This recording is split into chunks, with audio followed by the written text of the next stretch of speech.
अलवर में एसीबी की कार्रवाई सामने आई। एसीबी ने नगर परिषद में घूसखोरों पर शिकंजा कसा। नगर परिषद के 2 ठेकेदार और एक पार्षद ट्रैप हुआ। 5,15,000 रुपए की घूस लेते हुए इन्हें गिरफ्तार किया गया। ऑर्डर जारी करने की एवज में ठेकेदारों से घूस मांगी गई। तो अलवर में एसीबी की कार्रवाई, जहां पर 2 ठेकेदार और पार्षद गिरफ्तार हुए। रकम 5 लाख से ज्यादा थी। 5,15,000 रुपए बताए जा रहे हैं। ऑर्डर जारी करने की एवज में ठेकेदारों से यह घूस मांगी गई थी। राजेंद्र शर्मा, अलवर संवाददाता, हमारे साथ जुड़ गए। राजेंद्र, क्या था ये पूरा घटनाक्रम?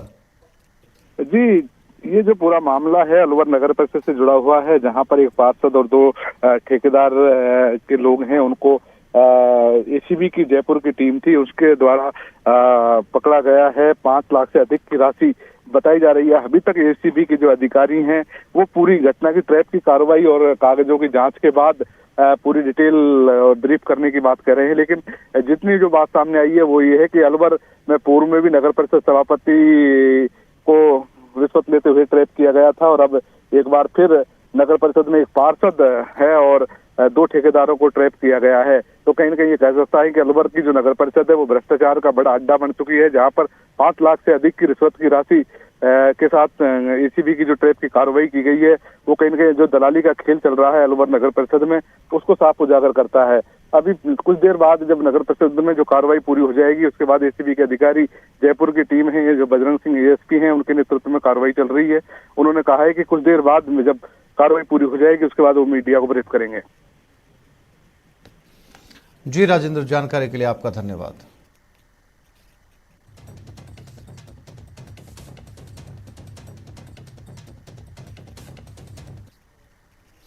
मुंबई पुलिस ने उदयपुर में कार्रवाई की। 3 युवकों को गिरफ्तार किया। घंटाघर इलाके से इनको गिरफ्तार किया गया। लोकमान्य तिलक थाने में मुकदमा दर्ज में यह गिरफ्तारी हुई। 35 किलो सोने की ठगी से जुड़ा हुआ पूरा मामला बताया जा रहा है।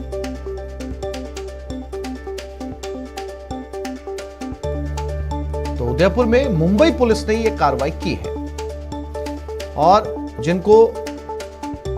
जिस मामले में कार्रवाई हुई है वो 35 किलो सोने से जुड़ा हुआ है और इस मामले में 3 युवकों को गिरफ्तार किया है। घंटाघर इलाके से ये तीनों युवक गिरफ्तार किए गए हैं। मुंबई से पुलिस उदयपुर पहुंची थी इन्हें गिरफ्तार करने के लिए।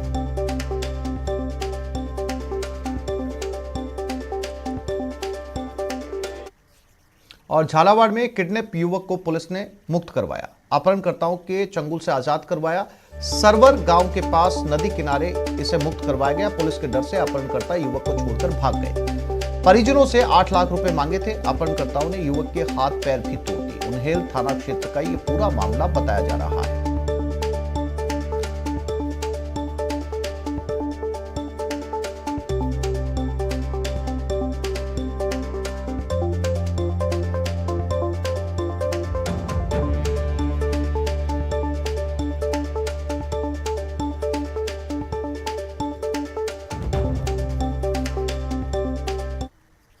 और जयपुर से इस वक्त की बड़ी खबर, आशा सहयोगिनियों को लेकर बड़ी खबर है। चिकित्सा विभाग के पास होगा प्रशासनिक नियंत्रण। चिकित्सा मंत्री प्रसादी लाल मीणा ने सहमति दे दी है। प्रदेश भर में 52,000 से ज्यादा आशा सहयोगिनियां काम करती हैं। महिला एवं बाल विकास मंत्री के साथ बैठक में उन्होंने अपनी सहमति दे दी है।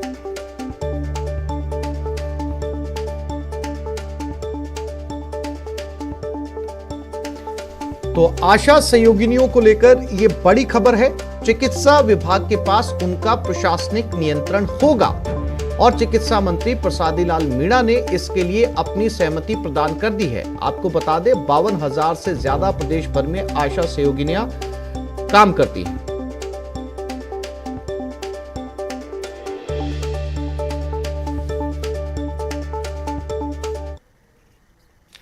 दौसा में महिला के साथ गैंगरेप की वारदात सामने आई। महिला अपने घर पर ही थी। इसी दौरान 3 लोग बोलेरो गाड़ी लेकर घर के बाहर आए और महिला को फोन करके घर से बाहर बुलाया, जिसके बाद उसे अगवा कर सुनसान इलाके में ले गए और रात में गैंगरेप जैसी घिनौनी वारदात को अंजाम दिया। घटना के बाद पीड़ित महिला ने बुधवार को अपने परिजनों को आपबीती सुनाई, जिसके बाद बुधवार की रात को ही सिकंदरा थाने में 3 आरोपियों के खिलाफ गैंगरेप का मुकदमा दर्ज हुआ, जिसमें 2 आरोपी नामजद हैं। वहीं एक आरोपी को महिला पहचानती नहीं है। सिकंदर थाना क्षेत्र में थाने पर एक पीड़िता द्वारा मुकदमा दर्ज कराया गया है 376D का, जिसमें प्रारंभिक अनुसंधान हमारे द्वारा अभी किया जा रहा है। पीड़िता का मेडिकल करवाने जा रहे हैं। जैसी भी स्थिति होगी अवगत कराया जाएगा। आरएसएस भर्ती परीक्षा की तारीख बढ़ाने की मांग जोर पकड़ रही है। राजस्थान विश्वविद्यालय में छात्रों का धरना लगातार जारी है। सुबह से लेकर रात तक छात्र धरना स्थल पर आरएस से परीक्षार्थी नारेबाजी करते नजर आए। परीक्षार्थियों की मांग है कि 25 और 26 फरवरी को होने वाली परीक्षा को आगे की तारीख पर करवाया जाए। इसके पीछे अभ्यर्थियों का तर्क है कि जो बदलाव सिलेबस में किया गया उसकी तैयारी के लिए पर्याप्त समय नहीं दिया गया, लिहाजा परीक्षार्थी कम से कम 3 महीने परीक्षा को आगे बढ़वाना चाहते हैं।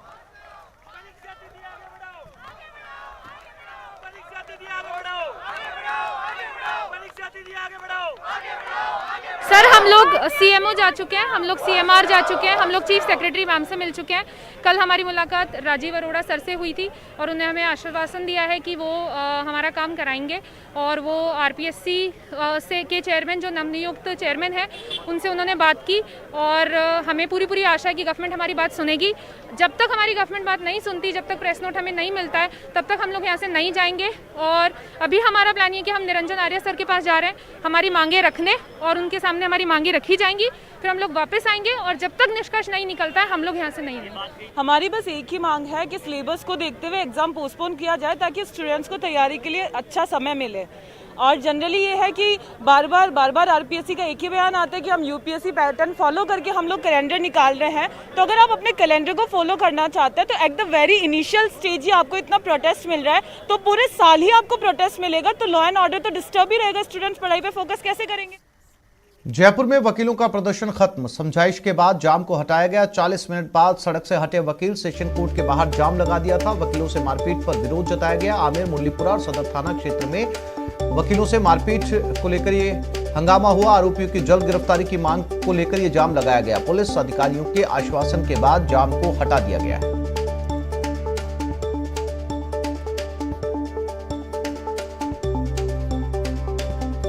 तो आज जयपुर में वकीलों ने सड़क को जाम कर दिया। लगभग 40 मिनट तक ये जाम लगा रहा। उसके बाद पुलिस अधिकारी मौके पर पहुंचे, समझाइश की गई। समझाइश के बाद वकीलों ने इस जाम को हटा लिया। वकीलों के साथ हुई मारपीट को लेकर आरोपियों की गिरफ्तारी जल्द से जल्द हो, इसको लेकर वकीलों ने ये जाम लगाया था।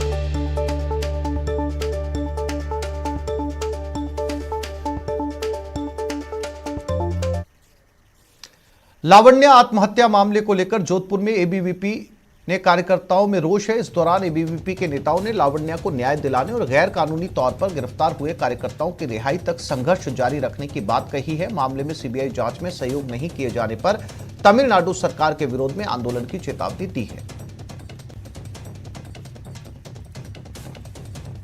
देश भर के अंदर छात्रों का आक्रोश है, वो अभी तक नहीं रुक रहा है और देश भर के विभिन्न शिक्षण संस्थानों के अंदर ये एक ज्वलनशील मुद्दा बन के एक बड़ी आग के रूप में आगे बढ़ने वाला है।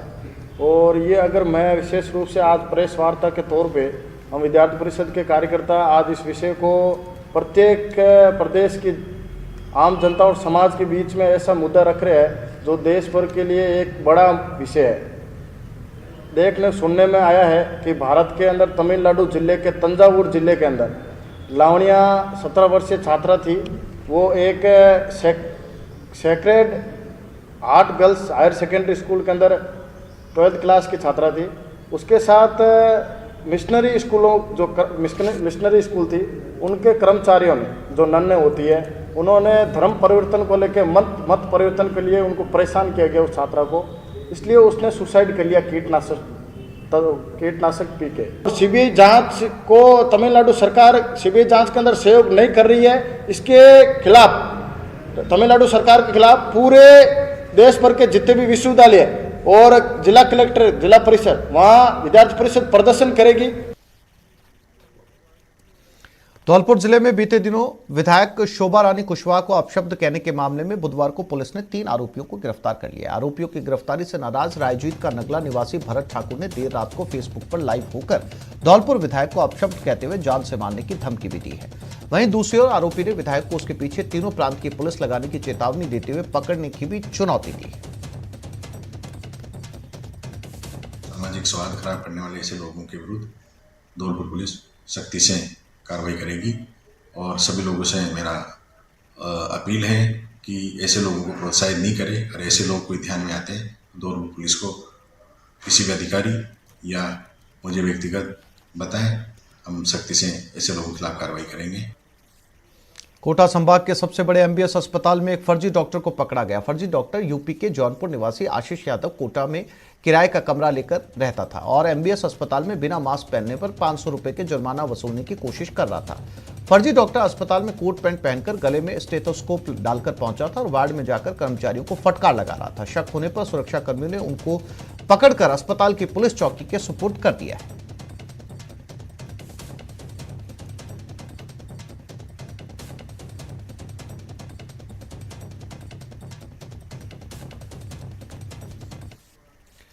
कांग्रेस के जिला स्तरीय प्रशिक्षण शिविरों की आज से शुरुआत होने जा रही है। नागौर में 2 दिवसीय प्रशिक्षण शिविर का उद्घाटन होगा, जिसमें पीसीसी चीफ गोविंद सिंह डोटासरा भी शामिल होंगे।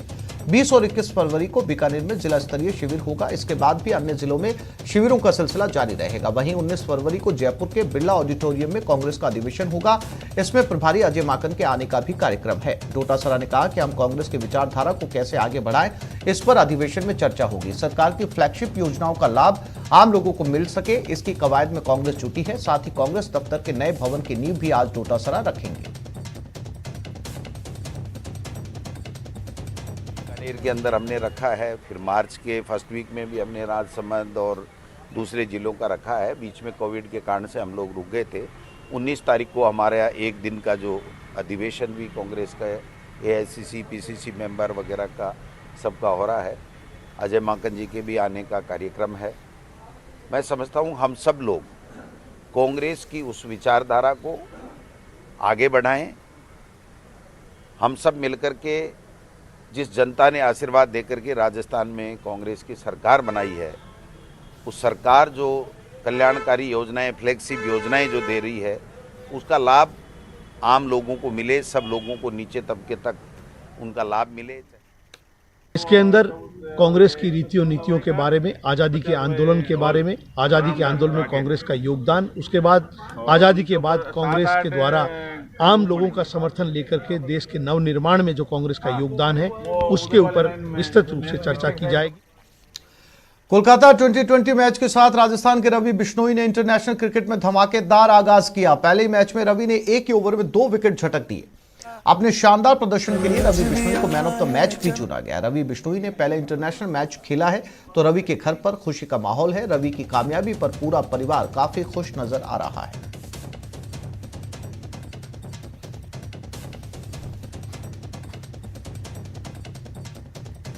जोधपुर में इस समय रवि बिश्नोई के घर पर खुशी का माहौल है और जब मैच चल रहा था तो पूरे समय रवि के परिवार टीवी पर टकटकी लगाए रवि को ही निहार रहे थे।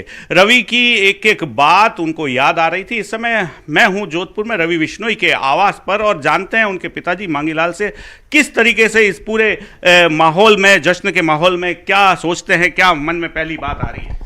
सब ये तो मतलब सपने में भी नहीं सोच सकते थे कि ये एक दिन रवि इंटरनेशनल मैच में जाएगा और पहले ही डेब्यू मैच में मैन ऑफ द मैच रही है, तो सपने के बाहर की बात थी। पर हमारे लिए ये सपना सच हो गया और बड़ी खुशी हुई। कल तो इतना खुश थे कि भाई पहला मैच खेल रहा है, तो हम दिन भर इंतजार कर रहे थे कि रवि का कब नाम आए, कब नाम आए। जैसे ही नाम आया रवि का 11 में, तो मैं बड़ी पूरा परिवार खुशी से झूम उठा। जी, और उसके बाद में जब मैच खेलना शुरू हुआ तो लगातार आप टीवी ही देख रहे थे। बिल्कुल, जैसे ही 8वां ओवर आया और रवि को बॉल थमाई तो हमारे लिए इतनी खुशी हुई। और रवि ने पहली बॉल डॉट बॉल निकाली और फिर तो रवि का ऐसा सिलसिला चलता रहा कि वो सामने वाले बैट्समैन तो बैट उठाने की हिम्मत ही नहीं कर रहे थे रवि के सामने। जी बिल्कुल। अनीता जी, क्या लगातार शुभकामनाओं का सिलसिला जारी है और किस तरीके से पूरा ये माहौल आपके शब्दों में? माहौल तो सर अब देखने लायक ही है कि उसने आज मतलब अंतर्राष्ट्रीय मैच में डेब्यू किया और उसने अपना शानदार प्रदर्शन किया है। और उस सिलसिले में आज कल नाइट से ही बधाइयों का दौर चालू है फ़ोन पे, और घर मिल के ही गए हैं सुबह से कोई लोग। मतलब बहुत अच्छा लग रहा है। मैदान में आयो कैप दीवी तो बहुत खुशी हुई। कैप देखन रोहित शर्मा के टोपी पर ही, विराट कोहली माथे पर हाथ फेरियो, बहुत बहुत गले मिलाया, बहुत अच्छा लगो देख पर। आज गए किसान आदमियों बेटो बड़ तक पहुंचियो, बात बहुत मुश्किल की है। खुशी का माहौल है। रवि एम विश्नोई यानी कि रवि मांगीलाल विश्नोई 56 की जर्सी के साथ में खेल रहे हैं। अपने पिताजी के जन्मदिन के साथ में रवि ने अंक चयन किया है, तो अपने आप में यह उनके पूरे परिवार के लिए, परिवार के साथ में पिता के लिए भी बड़ा फख्र की बात है। और पूरा जोधपुर और पूरा राजस्थान आज इस मौके पर फख्र की अनुभूति कर रहा है। जोधपुर से कैमरा पर्सन शेर सिंह के साथ रंजन दवे, न्यूज़ 18 राजस्थान। उदयपुर में प्रजनन एवं महिला स्वास्थ्य सप्ताह का ग्राम पंचायत कैलाशपुरी में समापन हो गया। ये कार्यक्रम पैसिफिक मेडिकल यूनिवर्सिटी के तिरुपति नर्सिंग कॉलेज द्वारा चलाया गया था। इस कार्यक्रम की अति विशिष्ट अतिथि सिंधु बिनुजीत यूनिसेफ उदयपुर डिवीजन की हेड ने ली थी। उन्होंने महिला स्वास्थ्य से जुड़े कई मुद्दों पर प्रकाश डाला। कार्यक्रम के दौरान अंकुरम फाउंडेशन की संरक्षक डॉक्टर गरिमा माथुर ने बायो सैनिटरी में पैड की उपयोगिता के बारे में समझाते हुए 100 महिलाओं को बायो सैनिटरी पैड बांटे। इस कार्यक्रम की अध्यक्षता पैसिफिक मेडिकल यूनिवर्सिटी के नर्सिंग डीन डॉक्टर केसी यादव ने की। कार्यक्रम के दौरान उन्होंने महिलाओं से जुड़ी विभिन्न बीमारियों से समय पर बचाव और निवारण की महत्वपूर्ण जानकारी दी और कहा कि महिला परिवार की धुरी होती है, उसके अस्वस्थ होने से पूरे परिवार का स्वास्थ्य गड़बड़ा जाता है। वहीं कार्यक्रम के दौरान डॉक्टर गुरुकिरण गिल ने 50 से ज्यादा महिलाओं को निःशुल्क महिला और प्रजनन संबंधी बीमारियों पर निःशुल्क परामर्श दिया।